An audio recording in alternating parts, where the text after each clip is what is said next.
চতুর্থী পঞ্চমী করতে করতে ফাইনালি ষষ্ঠীও চলে এসছে। আর কেন কি জানি না, যখনই যে ষষ্ঠীটা আসে তখনই মনে হলো পুজোটা শেষ হয়ে গেছে। তো যাই হোক, আমরা ডিনার করে রাত্রিবেলায় ড্রেস পরে বেরিয়ে গেছিলাম ঠাকুর দেখতে।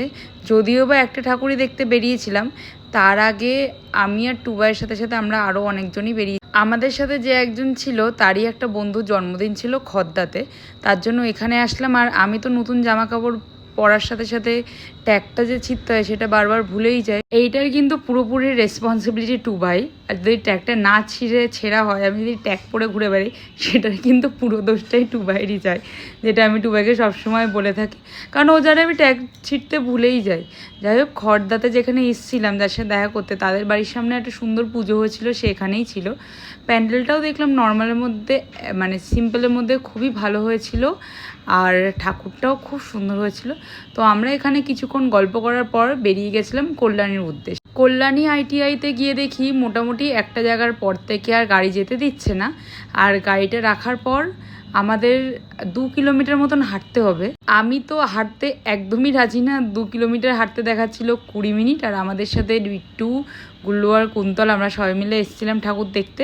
তারপরে আমরা ওখান থেকে একটা মোটর ভ্যান করে গেলাম ঠাকুর দেখ। মোটর ভ্যানে কিন্তু চড়তে খুব মজা লাগে, স্পেশালি কোথাও গেলে সবাই মিলে একসাথে বসে, মানে মজা লাগে। আগে যখন দীঘাতে যেতাম, ওখান থেকে উদয়পুর যেতে গেলে তো মোটর ভ্যানই লাগতো।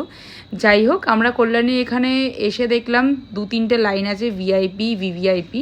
2টো লাইন ফাঁকা ছিল, কিন্তু নর্মাল যে লাইনটা ছিল, যার কোনো পাস ছিল না, সেই লাইনটাও কিন্তু একদম ভিড়, খুব ভিড় সেটা বলবো না। আগের বার শুনেছিলাম খুব ভিড় হয়েছিল, বাট এবার খুব একটা ভিড় না, সেভাবে লাইন দিতে হয়নি। আমরা গিয়েই কিন্তু প্যান্ডেলের দিকে ঢুকে গেছিলাম। ইভেন আমাদের 2 মিনিট দাঁড়িয়ে লাইনও দিতে হয়নি। আর প্যান্ডেলটা বেশ কালারিং, এরকম মানে কালার ঘটছিল বারবার। বাট একটা জিনিস, সেটা হলো এবারের যে মূল আকর্ষণ ছিল সেটা হলো ঠাকুরটা, কারণ ঠাকুরটা পুরো সোনার গয়না পরিয়েছিল। তাছাড়া আগের বারের মতন এবার এত সুন্দর প্যান্ডেল করেনি। তারপরে টুবাই দাঁড়িয়েছিল ফুচকা খেতে, কারণ মানে egg roll, chow mein, fuchka, ice cream, Pujo মানে তো এটা।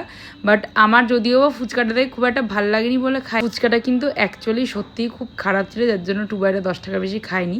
তারপরে উল্টো দিকে এগ রোল দেখে দাঁড়িয়ে পড়লো, আর এখানে ভাইটাকে ইনস্ট্রাকশন দিচ্ছিল যে এগ রোলের মধ্যে কিন্তু ডিমটা ভালোভাবে ঘাটেনি, কিন্তু ও কিন্তু সত্যিই ডিমটাকে ঠিকভাবে ঘাটেনি এগ রোলের উপর ডিমটা দিয়ে। আর এখানে খাচ্ছিল ওরা আইসক্রিম, আমাকে সবই অফার করেছিল, আইসক্রিম, এগরোল, ফুচকা, বাট আমি খাইনি। তারপরে চলে আসলাম বাড়ি, আর বাড়ি ফিরতে ফিরতে বেজে গেল রাত 3টে, তাও আবার একটা ঠাকুর দেখে। তো যাই হোক, মিনি ব্লগটা এখানেই শেষ করলাম, টাটা।